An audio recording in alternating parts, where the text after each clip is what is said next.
In Far, you'll build out your domain by adding a card to the kingdom each turn. At the end of the game, each player scores the largest area of each of the 4 land types from their point of view. Yes, your seat at the table matters. Expand carefully, as you can only score land if at least one unobstructed edge of that land is facing you. However, land that is larger than 5 cards is too vast to score. Setup.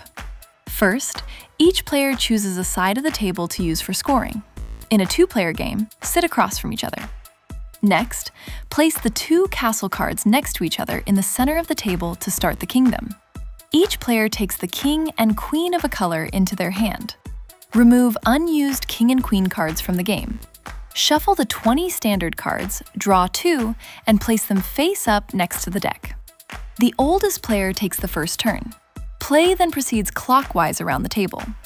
On your turn, choose one of 2 actions. A. Choose one of the 2 cards next to the deck and place it in the kingdom, with a section of land on the card touching land on another card in play. You may never cover any part of a card in the kingdom. Replace the card you took with a new one from the deck. Or B. Place your king or queen card in the kingdom from your hand, if either is still in your hand. They cannot be connected to land with another player's king or queen. Your royalty cards can score land areas in addition to your 4 land scorings. They do not have to have an open edge of land facing you in order to score, but they must be 5 cards or less. If the deck and face-up cards are all gone, you must play your king and queen cards. This can result in a player taking consecutive turns if they are the only one with royalty cards left to play. You should only ever have royalty cards in your hand. All other cards are drawn, then played on the same turn. When all players have played both of their royalty cards, and there are no more face-up cards to play, the game ends and you tally scores. Each player then determines their area score and their royalty score. These will be added together into their final score.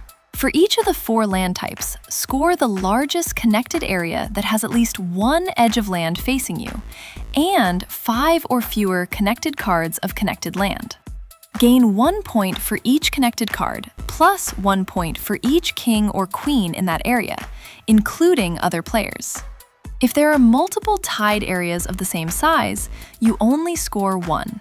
The castle cards count as a single associated land card and does not connect land through to the other side of the castle.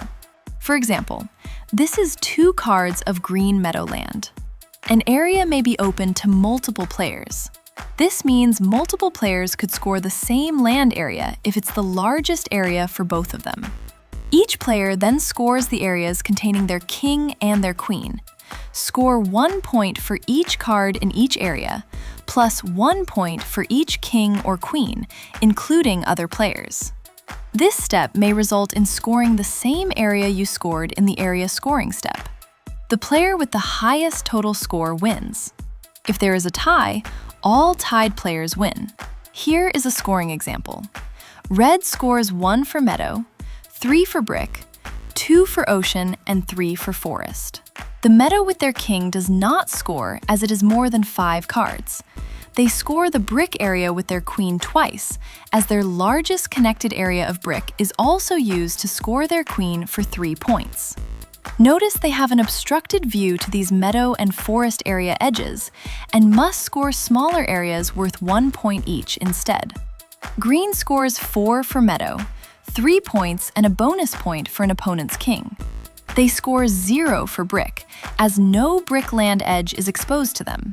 3 points for ocean and 5 for forest. They score 5 points for the meadow with their king, and 6 points for the brick with their queen. Blue scores 5 for meadow, 4 points and a bonus point for an opponent's king. They score 1 for brick, 3 for ocean, and 3 for forest. They score 4 points for the meadow with their king, and 6 points for the brick with their queen. Note, their queen connects to the castle card from multiple sections of brick, but the castle card still counts as 1 card. The green player wins the game with 23 points.